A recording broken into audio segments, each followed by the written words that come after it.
Ngayong araw naman tatapusin na ang tigil pasada ng grupong Manibela bilang pagkondena sa korupsyon. Sabi ng grupo, nakipagpulong sa kanilang LTFRB at napagpasya na itigil ang ikalawang araw mula sa orihinal na 3 araw. Alamin ang detalye sa report ni Ella Corazon.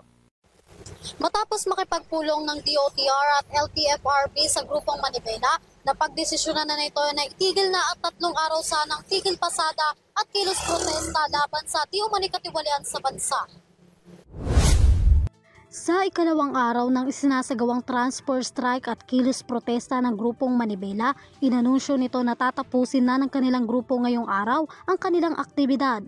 Napagpasyahan ng grupo na itigil na ang nationwide transport strike matapos na makipagpulong ang ilang opisyal ng Department of Transportation o DOTR at Land Transportation Franchising and Regulatory Board o LTFRB. Matatandaan na ang orihinal na transport strike ng Manibela ay 3 araw mula September 17, 18 at 19. Ngunit dahil sa pakiusap ng ilang individual at ahensya, ito ay itinigil ng grupo.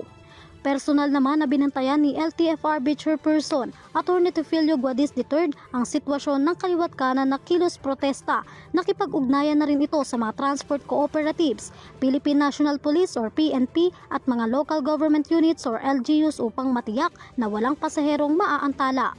Sa unang araw pa lang ng nationwide transport strike, naghandog na ng libreng sakay ang LTFRB at iba pang ahensya upang siguraduhin na magiging maayos at makasasakay ang lahat ng pasahero.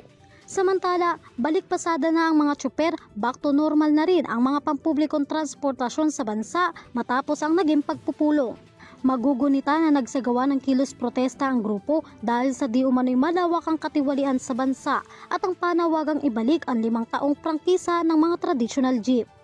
Para sa Euro TV News, Graciela Corazon, sumasaludo sa bawat Pilipino.